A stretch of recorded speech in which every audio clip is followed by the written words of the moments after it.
The Missing Witches Project is entirely listener supported, and listener, we want you to join us. Do you want to be part of a community that helps make public research into marginalized ideas? Do you want to join in interviews with all these magical people and meet other anti-racist, trans-inclusive, neuroqueer, feminist practitioners of different kinds from all over the world in our monthly circles? Or are you maybe just down to send a little money magic towards these stories and ideas and the causes we support? Anyway, either way, check out missingwitches.com to learn more about us. And please know, we've been missing you. And one last thing before we start. The stories we tell require a general content warning.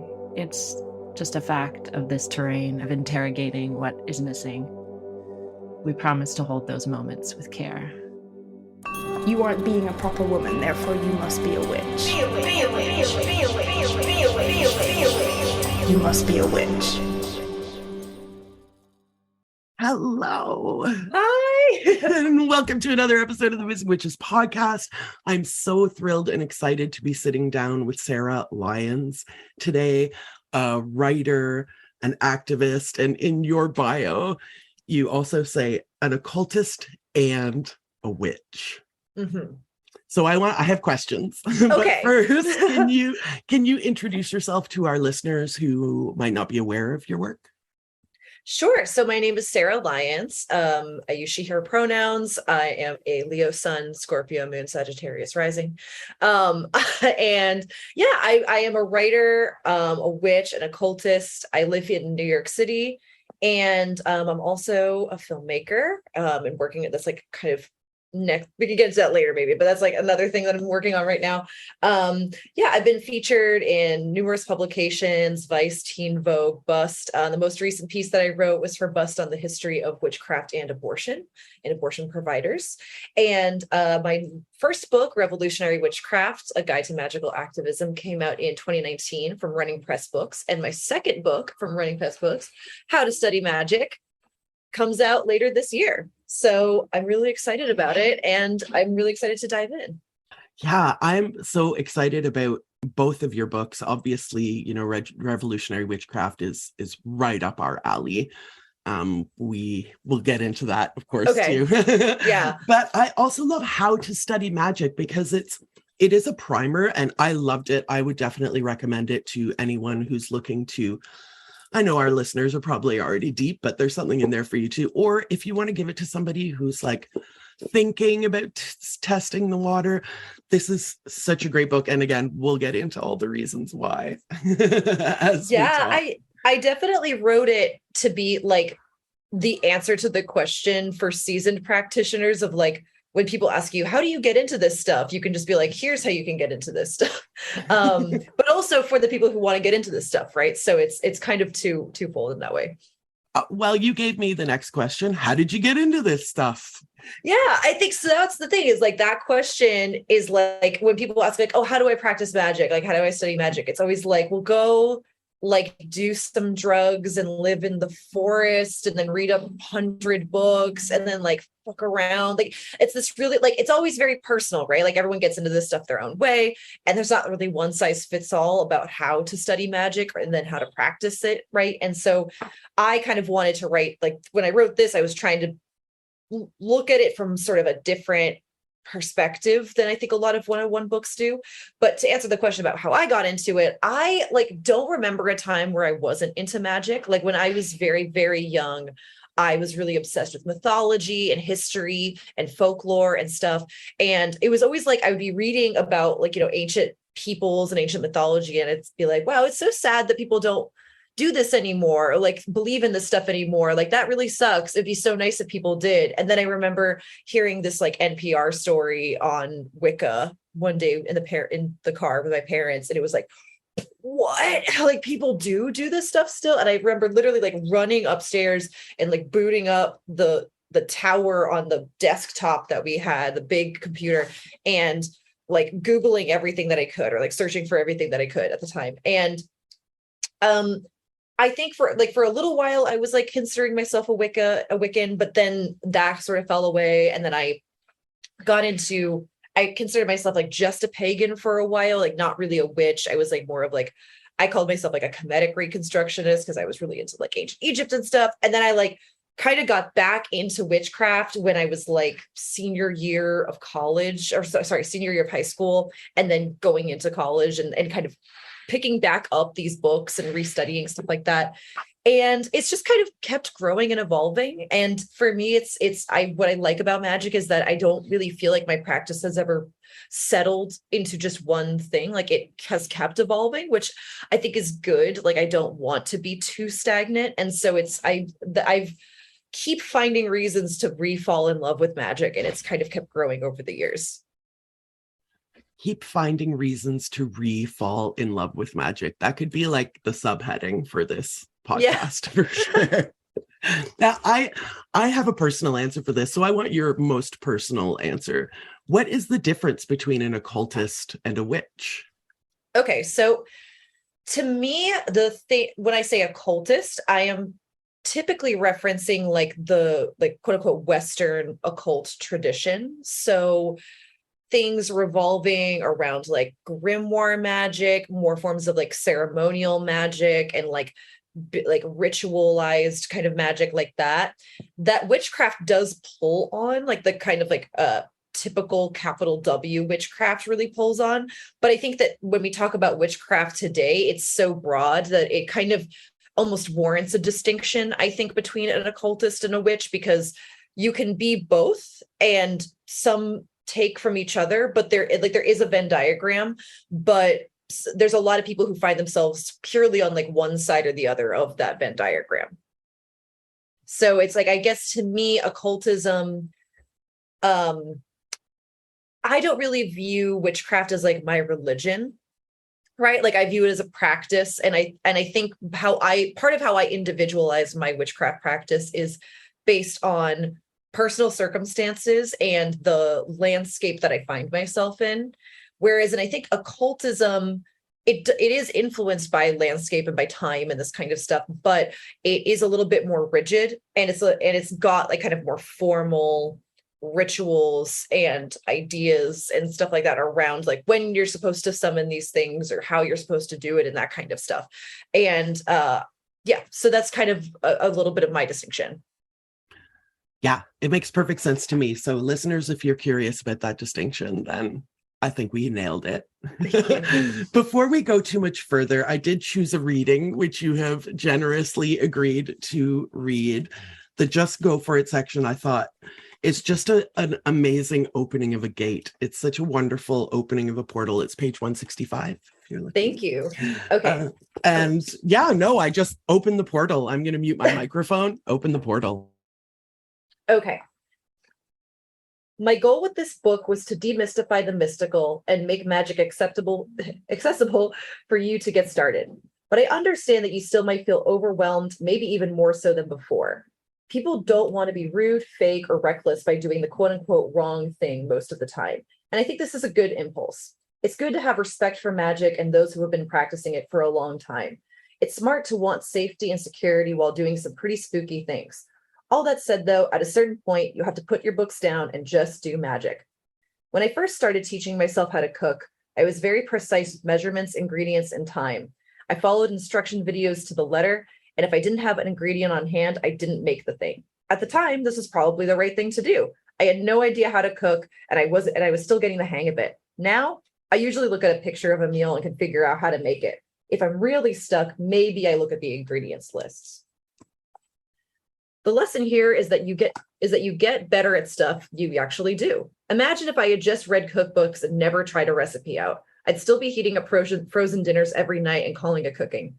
There will also inevitably be the voice in your head that says you aren't quote unquote good enough or doing it quote right. You know the best way to get rid of that voice? I hate to say it, but the answer is actually doing magic. I guarantee the more you do, the more successes you will have. And when you have fairly frequent proof that magic is real, it can go a long way towards quieting that voice. You aren't going to get it all right the first time, but you will have many bad meals along the way. But what matters is trying stuff and seeing what happens. What matters is trying stuff and seeing what happens. Please carry on. Go. I know, it's just I always have this thing, like, talk about quieting that voice in your head. Whenever I finish writing a book, I'm like, oh, that sucked. And then I read it and I'm like, damn, did I write that? Like, oh my God. This is a fact. I think this is something that everyone who creates anything, whether it's like children, sometimes you're like, I did such a good job raising them. For real. But when our first book came out, there's this quote from Mama Lola, the Haitian voodoo priestess. And someone wrote the biography about her. She didn't write it herself. And she would always say, I hate the book because I change and it doesn't. Whoa, that's crazy. Yeah. I'm going to be thinking on that one. But I love that you have gone back to it and been like, oh yeah, that's amazing. I'm amazing. No, that's what that's my ethos, is like, I'm a just go for it kind of person when it comes to magic. Yes. And I love this metaphor of cooking. And of course, like, shout out to Melissa Madera, the kitchen witch, who hooked us up and put us in contact. Thanks, Melissa. Absolutely. Thank you. This cooking metaphor. And I think that this sort of goes a long way to this distinction between occultism and witchcraft, is this, like, to me anyway, reading your words, I love this notion of like following a recipe, sort of like being occultism, and like, just like, you know, putting a pinch of salt and then tasting it and saying, oh, maybe that was too much salt. Now I have to put a little and tasting and tasting and tasting.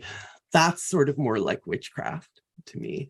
Yeah, I agree. And I think too, it's like, I think that people get this very, they get very scared when they start doing magic, where it's like, they either don't want to do it wrong, right? Because they think that people have this idea that if they do it wrong, they're going to like summon a demon that's going to ruin their life, or they're going to be like hugely offensive and like piss everybody off. And it's like, you're almost certainly not going to do those things. Like, either you do something that maybe you shouldn't be doing and you don't post about it and you correct yourself in the future and you don't do it again, or like you do it better or whatever, or you like don't summon that demon because that's hard to do. Like, and you're actually probably not going to summon one on the first try, you know? So it's like, I like the idea that people have in their minds, I think, is this like, very kind of Hollywood, like horror movie. And listen, I love horror movies, but I think that people think that it's like Evil Dead and they're just going to accidentally read the incantation and then like the trees are going to come to life and stuff like that. And it's like, no, like, that's hard to do. Like, you're probably fine. So I think that, like, to me, it's, and also, I think that in a lot of older magical books, there is like these kind of anti-magical like prescriptions where it's like, you can only read tarot if someone's giving you the deck, or like you can only get started once you've like studied X, Y, and Z book. And it's like, you know, like, we kind of made these rules up. Like, I've never known people to like follow all of those to the letter. Right. So I think that like the best way to dismiss that stuff is like, we're already doing something taboo. Like, we're doing magic. It's pretty taboo. Just break that other taboo while you're at it. Right. Yes. If you're already breaking taboos, just go ahead. Like, we're already not really supposed to be doing this stuff. Either it's like sacrilege or it's like anti-science or something. So it's like, you're already here. So what's a little bit, so just go for it. Right. Yeah. And this book is very much like against that notion that magic is anti-science. And you even like, I more mean like in cultural perception, I guess, but yeah. No, that's what I mean. Like, there is this cultural perception that, and still today, you know, despite projects like yours and projects like ours that are like, witches are the original scientists, you know, like herbalism is science. Right. I don't get where you're not seeing this, you know, but like, you have a whole section on assessing sources. I was so happy to see that. Thank you. Again, as much as we like draw on our imagination, like, we still need to recognize whether we're being fed propagandist bullshit or not. Yeah. I mean, so the book, because it's called like How to Study Magic, not How to Practice Magic. For me, it's like, this is my way of like leading people through a bookstore basically, and being like, here's how you like, read this, don't read that, read the footnotes of this one, like, like that kind of guide. Because I think that like it was, while I was writing the book, I was really trying to get back into like beginner's mindset and think like, what did I need when I was starting off like practicing magic? And I went down a couple rabbit holes that I wish I hadn't, because I ended up wasting time, it felt like. And now, you can look back and say like, oh, but that wasted time actually made me better at assessing this kind of stuff and whatever. But I think that it's media literacy isn't really taught in schools. Like it's kind of taught, but it's not to the degree it really should. And so people in general just don't often have a real basis for how to assess a source, like magical or otherwise. So I wanted to include that because it felt like in a world of TikToks and videos, and like it's very easy for someone nowadays to act like an expert and get out in front and say like, this is what witchcraft is, and like this is what this means, and these are what these words mean. And it's like, who are you? Like, it's like, I think that a lot of people, like, it's very easy to posture this way online, right? But actually it is possible to check on what people say and assess this kind of stuff. And in books, even, like, because it's magic, I think that people sometimes think that like it is just pure vibes, and that what people are saying is just completely unverifiable, but it's not. And like, we can trace the origin of these ideas, which is what I tried to do here. So I put that in there because I think that it's just, it doesn't often, like, if your practice isn't like 100% based in history, like this is what people were doing 2000 years ago, like whatever bullshit, like it doesn't have to be that, but it helps for you to know that it's not that, right? Like it helps to have a actual way of assessing sources and saying like, this we can verify to the best of our knowledge comes from this. This does not come from that. And being able to like delineate these things, right? So I was very adamant about putting that in the book. I'm very happy it like got in there. So thank you. Yeah. And I also love, like, it is very, these days it's like Crowley's canceled, Gerald Gardner's canceled, all the white men of magic are canceled. But Yeah. you have like a compassionate take on Wicca. Wicca is canceled. But you have like a very compassionate take, and it's almost like you're like, again, like you say, what we think of as wasted time in one moment, we can look back on and realize how we actually did gain from it. Yeah. I don't know. Like I don't identify as a Wiccan anymore. Like I feel like back in like the late 90s, early 2000s, like that was the only game in town. Like it was basically like Wicca dominated, and like maybe Thelema if you were, or like Masonry or something like that, was like if you were in a major metropolitan area, which I wasn't. So like if that was what you got. And so I like thought that was it. Like I thought that was the only way to be pagan or a witch or anything like that. And I can look back and say like, oh, I don't agree with that anymore, or like that's not my path anymore or whatever. But I think also like having been through that, I went almost through that period of magical history. Like I can now look back and say, like, I can comment on that movement and that time because I was in it to whatever degree I was, right? Like I can look back and say my thoughts on it from an inside perspective, as opposed to just like reading about it in a history book, So I think that does give me a little bit of perspective. Like the book is almost a history of my time in magic through a very like 3 degrees of separation kind of like lens of me like looking back and saying like, okay, like back in the day it was GeoCity sites and like books you got from the library. Now it's like it's so much more information, but it's like confusing on the other end because it's almost too much information. And like, how do we delineate when there's an overabundance of information coming at us, Right. Yeah. And I think, part of the issue that we're seeing today is like that Wicca was super appropriative. But I think also like largely well-intentioned. We always bring up the Maya Angelou quote, like, when you know better, you do better. And I think, you kind of, sometimes you have to get through doing it wrong in order to get it right.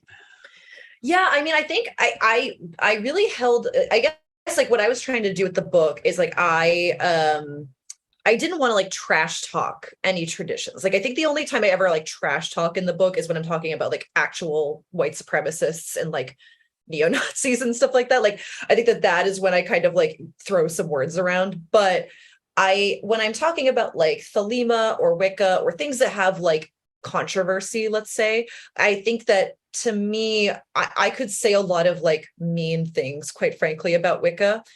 But just saying like Wicca's stupid is like not really helpful. Like it's also not really being a good teacher to me. Like I don't think my job as a teacher is to look at a book on Wicca and say like this is all dumb. My job is to say like here's where these ideas come from. This is what this is. If this like absolutely resonates in your soul, if that is like, if I'm telling you about Wicca and you're like, oh my God, that's it, like that's the thing for me, like I don't want to take that away from you. I don't, it is like super not a thing that resonates for me, and like it hasn't for a long time. But like if that is like, I can't take that from you, but what I can do is tell you its history and say like here's how to be better or worse about it, right? Like it's like I do think that saying like all gods and goddesses are like the same is like, and then saying like, oh, and therefore I can just like pick and choose, like I can just worship like Kali over here and like Oshun over here and it's fine. And it's like, I don't know, but it's like I think that knowing the history is what allows people, like it empowers people to make these choices and to I think it's like this isn't, I don't want to say like I think that there's a discourse right now about like cancellation where it's like you're either pro cancel culture or you're anti cancel culture. It exists or it doesn't exist. And I want to kind of avoid that and just be like, it like to what degree you accept or don't accept these things in your life. I think it should be based on like your values and then what you make of the history and practices of these things based on your values. And so I want to bring it back to like a place of values and like give that to people, right? And say like, this is the facts. Are you cool with that? Yeah. And the book certainly isn't trying to give anyone a value system. It's wonderful for that it really is like, again, as the title says, how to study magic. It's not like how to be a witch. It's how to study. And I think that this is so much the book that we as a collective need right now. Right. Because it's like, I think going back to Wicca, it's like, I guess I had a big thing where I was like, that chapter on witchcraft was particularly hard because it's like, I think that my stance on that kind of thing for a while was like, well, Wicca isn't witchcraft. Like, this is so far removed from like historical witchcraft that like, it's almost not at this point, right? It's paganism. It's like this neo-pagan thing, but it's not witchcraft. But it's like I had to kind of confront some of my own thoughts on that for a bit and be like, okay, I think that this is a little bit, I was about to make a joke about crushed velvet robes and I'm like literally wearing velvet. Like, can you imagine if I had made fun of Wicca while I'm dressed like this, right? It's like, that's what I try to come from like a little bit of a place of humility and be like, okay, I am talking about witchcraft. There's millions of people who would overhear this discussion and be like, you guys are talking about fake stuff. Like, you're talking about like stuff that's not real. How come you're getting so emotional about it? And it's like, that is also not true. But I try to almost let that humble me and be like, okay, for like almost 100 years now, Wicca's been a thing. Like, we can sit here and not like that or like that, but like it doesn't change that it has existed and people have been calling that witchcraft for almost 100 years at this point. So like, what do we do when that's like the case, right? And I think that is also, it was kind of like an exercise almost in humility to like stop myself a couple of times and be like, no, this is not how you practice witchcraft or what you think is better or worse. It is like just trying to give people guidance as they study this stuff. Yeah, because when we start telling people what is witchcraft and what isn't witchcraft, then how are we any different than, anyone else who has told people that their culture is or isn't witchcraft and that they should be taken seriously or not be taken seriously. I don't want to join that chorus of telling people what to think, for sure. Absolutely. Yeah. And especially because like, how to study is like, it's an academic idea. It's cerebral, but you can't and you don't. shy away from emotion. One of the went right into my lungs and into my throat. You wrote, this is from How to Study Magic. What I discovered with this process is what I think I longed for more than anything in the early days of my studies was a friend. I wish I had someone to ask questions of, who could be there to see if what I was doing was right. And then in Revolutionary Witchcraft, you wrote, I know, me and my notes, witchcraft resists nihilism and alienation. And that, like, those two pieces together are just like, listeners, I know you can't see me, but I'm doing that like head exploding hand gesture. Like this ultimately, whether you're Wiccan or you're an Orisha devotee or anything in between, I think this resistance of nihilism, resistance of alienation, and looking for a friend, someone, something that you can ask questions that you might not ask of another person. Yeah, I mean, I think that to me, a big like thing I think in general is like, and I mean, this is kind of aside, but I think it's kind of related, is I do wonder like if there's going to be a push within the next like decade or so of like moving offline in terms of building community, because it's like I think that there actually is like a cap on how much community can actually be built online. I'm not saying that no community can be built online, but like I do think at a certain point it has to go into the real world. It does max out at a certain point. And so I think that like the best, like I've experienced the most growth in my own pursuit of magic by having like actual friends and like people in my like physical community around me that I can like bounce ideas off of and practice magic with and do magic with. And that has led to such a bigger growth in my own spiritual practice. And like,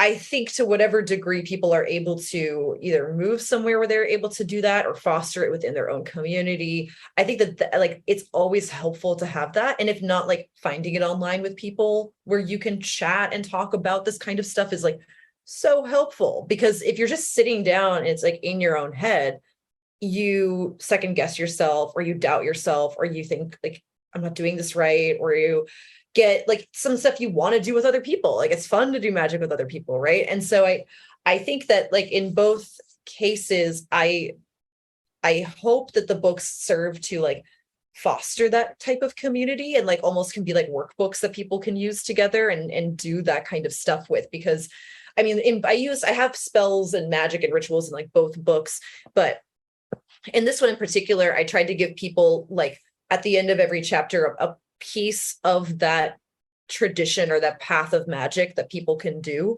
And it actually kind of looks like a full practice by the end of it. Like if you do each one of those rituals and stuff like that, you kind of have the basis of a practice that then you can lean into one direction or another, depending on how it like feels to you, you know? So yeah, I think that I hope that the books serve to foster community in the future, because the only way that they ever got written in the first place was like by community. Speaking of community, there's something in your bio about the New York occult scene. Oh, yeah. So, like, for our listeners who have never been to New York and just have like an absolutely fantastical notion of what that means, can you demystify a New York occult scene for us? Yeah. So I think starting around like 2014, there really wasn't a huge uptick in like occultism as being kind of cool, like, which was very crazy to me because it had never been cool before. Again, I grew up in the era of crushed velvet robes and GeoCity sites. Like this was so far from being cool, so that it was like the first time you had kind of clubs in Brooklyn, you see kind of echoes with this with like, I think like Catland was sort of one of the first big ones. There was also a thing called the Tarot Society. There was a place called the Body Actualized Center, which if there's anybody out there listening to this that remembers the Body Actualized Center, like OMG, like what, that was like such an era. It was like pure 2014 Brooklyn. But there was like there's now like a bar that's pretty famous called like Mood Ring in Brooklyn, and like all of the artwork on the inside is like tarot cards and that kind of stuff. But this is like a very popular like bar, like, and it's one of those things like you see kind of that moment in time echoing out. So now that there's I think like if you look at people who kind of came out of it, it's like Pam Grossman, it's like myself, Kristen Soleil, Melissa, who you had on the show, like Sophie St. Thomas, there's like Sarah Potter, like so many big people have kind of like come out of that moment in New York. And some of it, I think, was just like when you get enough people doing magic at the same time in a geographic area, like it just causes more and more witches to like become a thing. I think also because there's like such a media hub in New York, it got picked up on in a way that other smaller scenes maybe don't get picked up on. So there might be like, I've never been to Toronto. I would love to go, but maybe there is like a witchcraft scene in Toronto that I have no idea about because like, you know, Vice headquarters isn't located there, right? Like there's that kind of side to it as well. So since you bring up Vice started in Montreal. Yes, it did. And so, you know, I know some people who were there at the beginning, way back in the day before Vice, you know, before Vice was even really Vice as it is. We won't talk about Gavin. We'll leave that alone. I was about to say. That said, like, how does one become the like witch in residence for Vice? Well, you call yourself it until the label sticks. You do chaos magic is what you do. I was brought on in 2017 to at the time, it's kind of like it's again another like weird media story of media stuff. Like I think so at the time, we now know Facebook was lying about their numbers and their traffic and how much like Facebook Live traffic was getting and like how much pages were going to be important. So like at the time in digital media, people thought that like Facebook was basically going to be the only social media site and that like everything was going to be there. It was going to be like TV, movies, chat rooms, like everything was just going to be Facebook. And so what they were that also at the same time, the astrology page at Vice was like low key the most popular page on the entire website.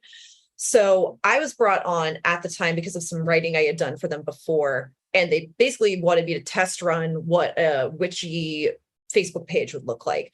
And when that didn't go through because it came out that Facebook was lying about their numbers, they still kept me on to like produce witch content for them and stuff like that. And so I was sort of the go-to person when there was like an article that needed to get written, or I had this like little thing that they were doing with Facebook Lives where I would read celebrities' tarot cards in the kind of the form of like an interview where I'd interview them and we like talk about their new projects and stuff like that. And then I'd like give them a reading.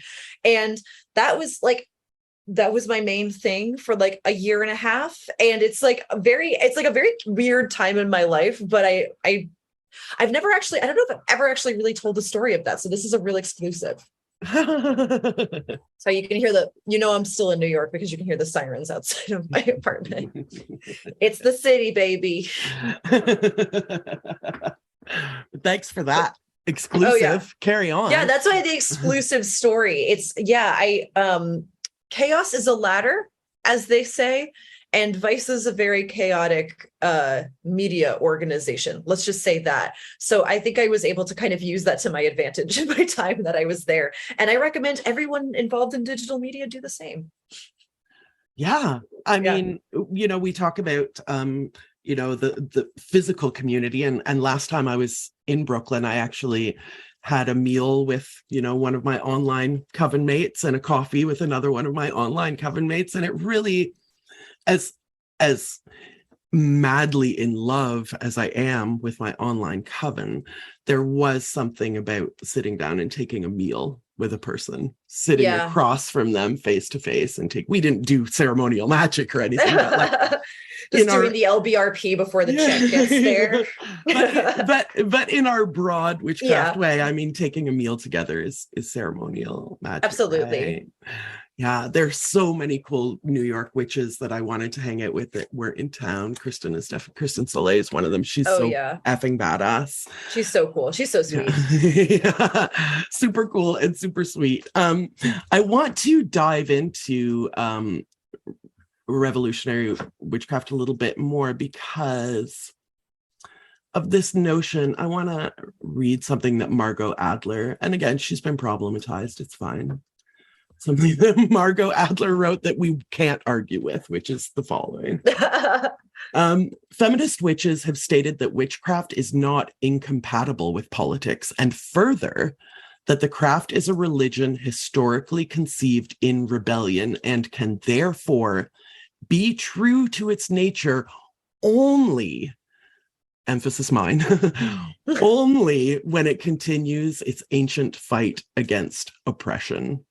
That seems to me like the thrust of this book. It was so exciting for me to read you articulating these things that so many of us are thinking, you know. Can you tell me about the process of writing your first book? Yeah, so I had an outline for a book like it for a while, and I had kind of been like going over the idea for a bit, and I had done some sort of work, I think through Catland at the time, where it was it wasn't obviously because I wrote this before 2020, but it wasn't like the big protest of 2020, but there was I believe it was either like I think it was right after the election of Donald Trump here in the US. And there was like a bunch of protests that were going on.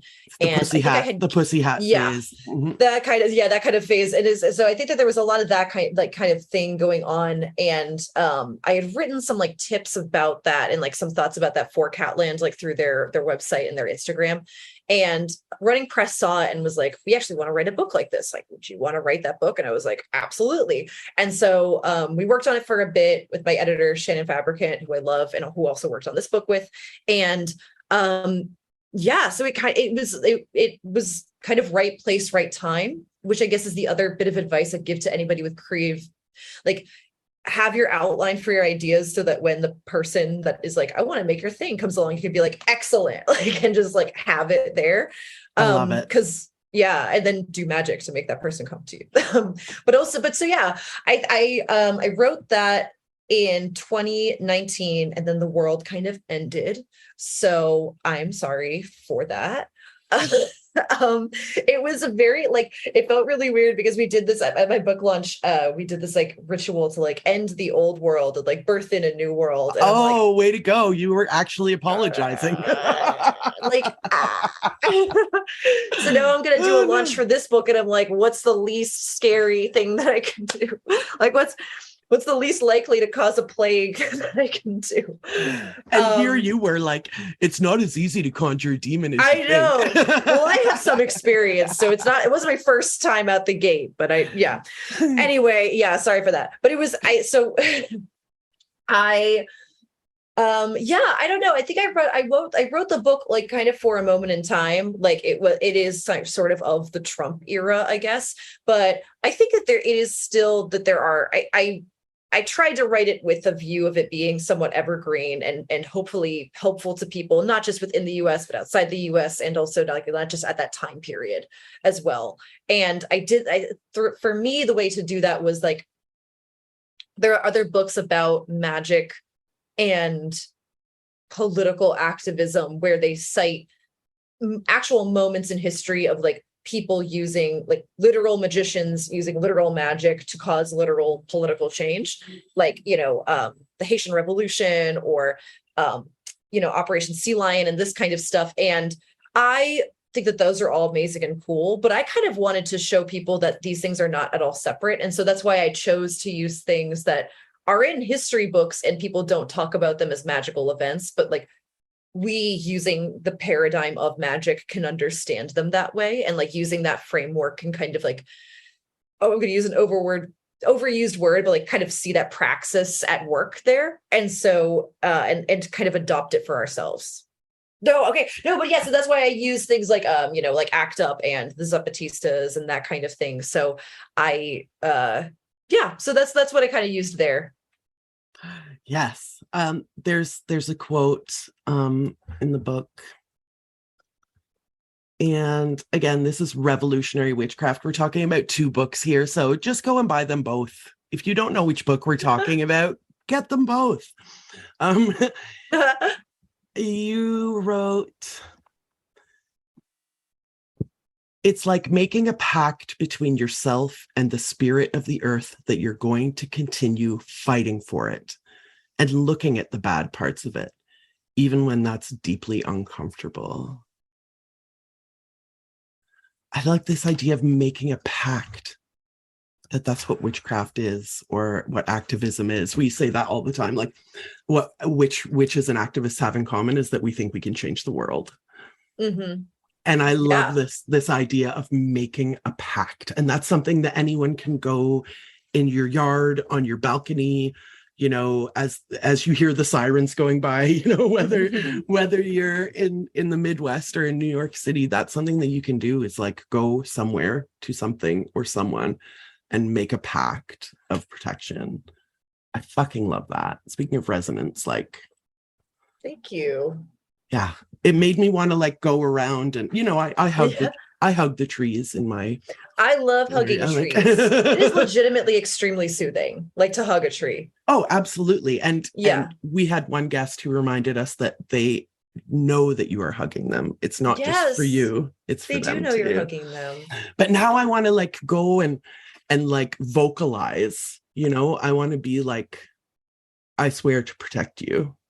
To look up at the sky and say it, to look down at the ground, to look in the fucking mirror and say it, you know, speaking of alienation, like, that's real. Or the absence of alienation, I guess is better. Thank you. That really, it's a very weird experience being an author, because it's not like other forms of like being an artist or a, you know, creative person at all, where like, if you're doing if you're like an actor and you're in a play, or you're like a painter and you have like a gallery or something like that, like you can like see people's reaction to your work. Or even if you make like a movie or a podcast or something like that, like you sometimes see people wearing a shirt related to it, or you see like people quoting it, or you see it around you sometimes. But like, I feel like when you write a book, you just have to kind of like trust that people are reading it and are liking it somewhere, because reading is such a private thing, right? It's like you and the book.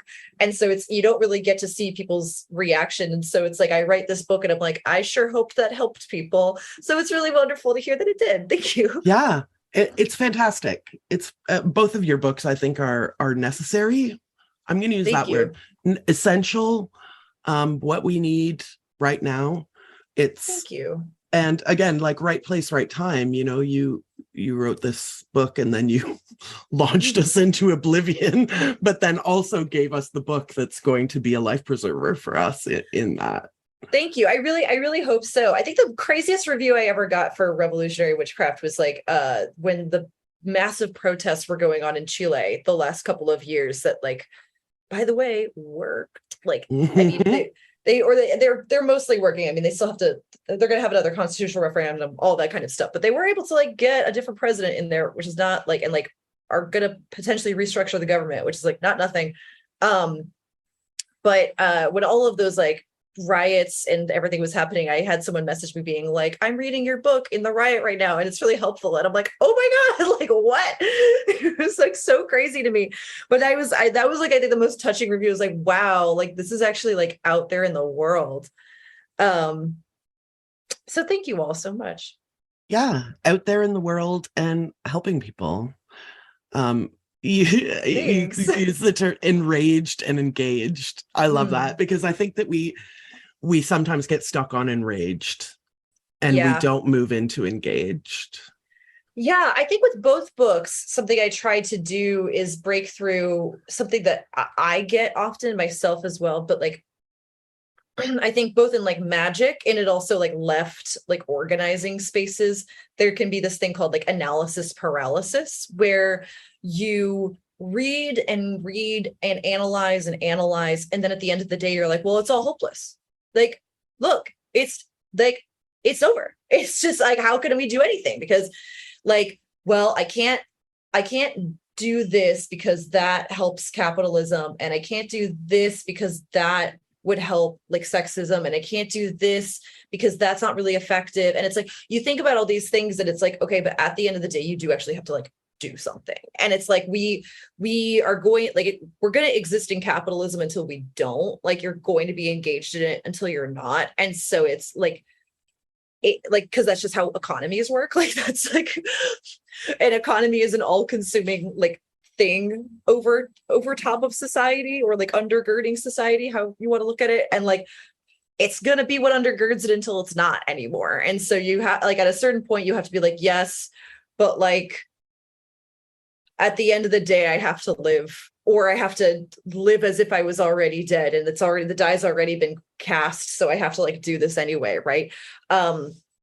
So I think like in both books, whether that's like organizing stuff or that's magic stuff, I wanted to try to break through the analysis paralysis and say like, okay, here are some ideas for how to start.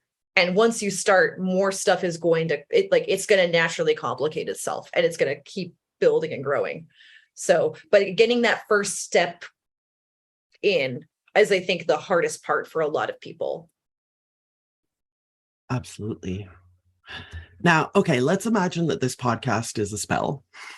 Okay. If you could put a spell on everyone listening right now, what would the message of that spell be? What are you hoping for? I think that one of my, I mean, I said this in Revolutionary Witchcraft, but I'm building it in How to Study Magic, is I think that one of the things that really drew me to magic, and then actually drove me to like organizing stuff, is that I think like the world is really capable of such beauty. Like to me magic, and like when I think about magic, like we just had Halloween here in the US, and it was, you know, you walk down the street and people are dressed like witches and goblins and skeletons and like these creepy little things, and there's like, you know, jack-o'-lanterns, and there's like little spirit lamps everywhere, and there's a cool breeze, and there's the moon in the sky, and you're like, that is magic. You know, like it's such a like living in a world where there is enchantment and there is beauty and there is like mystery. That is all part of magic to me. And like being an active participant in that is like what I think doing magic is supposed to be like. I included grimoires in this book because spell books are like, beyond being actual magic, like what we're talking about, it's like they're so magical feeling. Like it's really magical feeling to hold like an 800-year-old spell book in your hand and be like, oh my God, like what, you know, it's like crazy. And I think that these things like capitalism and sexism and racism and you know, the constant like devaluing of life down to a series of like numbers and you know, value judgments, and devaluing community and livelihood and like who we are down to just like, you know, this pure class relation of like, I'm just a consumer, like I'm just this like atomized consumer out here in the world, and that's like all I'll ever be, is like truly disenchanting. Like that is truly like taking the magic out of life in like more ways than one. And so I think if I were to cast a spell over this podcast, it would be like, I really hope that people leave here believing in magic and like believing in the possibility that magic affords us to believe in. So mote it be. I do want to, before we spiral in and around, you said you're working on a film. I can't let you go until you tell me about filmmaking magic. Okay, if there's any producers out there, like yeah, put it in the universe. It was, I had a real Santa return moment earlier this year of like, wait a second, I went to film school. Like I came to New York to make movies, and I kind of left this out of my bio, but it was like, I came to New York to make movies. And then witchcraft took off and like the occult scene took off. And then it was like, hey, do you want to get paid to do this thing that you've been doing? And it's like, sure, but this has like always been a private practice of mine. And now it's becoming a very public practice. And it, like that negotiating, that was very weird. And so I've been doing that for several years, and it doesn't mean I'm going anywhere in the witchcraft space. I'm still going to be doing that kind of stuff. But I was like, you know what? I should like try making that movie before the glaciers all melt. I should try doing that, like with this one precious life that, you know, I've been given. And I have a short story that I've written and rewritten several times and I never published, but I have a screenplay for that. And I have a director of photography, and I've got a bunch of crew signed up, and I am going to be making a movie next year. It's going to be a horror film, and the working title is called The Woods. And I don't want to say too much about it, but if anybody out there is like, you know, into film and wants to help me make that, hit me up. Yes. Get on the ground floor of it's this. all a very like woman-led film production, which is very rare. So, and it is unfortunately an uphill battle. So if anybody out there wants to support female filmmakers, hit me up. We do have a coven mate who runs like a feminist film festival in Montreal. So okay, well, I'll know where to call. We'll get that ball rolling somehow. Absolutely. For sure. I want to open the floor to our coven mates. Nobody told me they had a question, but I'm still going to give you a chance. And as I'm doing that, see, you can unmute yourself if you have a question or a compliment. Otherwise, I do want to say that Revolutionary Magic is already out. You can go and get that today, and I suggest you do. This podcast will be going live on November 10th, and How to Study Magic comes out on November 15th. But listeners, know this about the publishing world. Sometimes, oftentimes, a lot of times, pre-sales can determine how a publishing house or how many resources a publishing house is going to put into, you know, the marketing of a book or, you know, so buy it today, even though you won't be able to get your hands on it for 5 days. Pre-order the book because we need this in everyone's hands. How to Study Magic is so important. You know us, and we said from the jump, like, just do it. But we like it both ways, right? We want to study. Yes. We want to study the recipe, and then we want to make our own soup in the cauldron. Thank you. Yes, please pre-order. Pre-order it for your friends. It is like legitimately, if you have a weird cousin or a budding like witch niece or something like that, this is I've legitimately a great book to get them when they're starting off. So think forward to the holidays and solstices coming up. Obviously, Sarah's a little biased, so I'm going to chime in and say I absolutely agree. You know, if there's something that I get a lot of around here, it's witch books. And both of yours, I would give them as a gift, as a set. Thank you. Yeah, you really need both. You really need both. Thank you. So our coven mates are just sending love. I'm sending love to you, Sarah. Thank you so much for sitting down with me today and talking about occultism and activism and witchcraft and how every fucking thing is magic, and all of it seeks to relieve feelings of alienation and relieve feelings of isolation and relieve feelings of nihilism. We're here to have a purpose together, right? Absolutely. That's very well said. Thank you again so much, Sarah. I can't wait to see what you do next. Thank you so much. This has been so wonderful. And thank you everybody here for coming and listening to me yap on. No, but seriously, thank you. This was so much fun. This is like one of my favorite interviews I've done here. So thank you. And blessed fucking be. Blessed be. You must be a witch. The Missing Witches podcast is created by Risa Dickens and Amy Torok with insight and support from the Coven at patreon.com/missingwitches. Amy and Risa are the co-authors of Missing Witches, Reclaiming True Histories of Feminist Magic, which is available now wherever you get your books or audiobooks, and of New Moon Magic, 13 anti-capitalist tools for resistance and re-enchantment, coming fall 2023.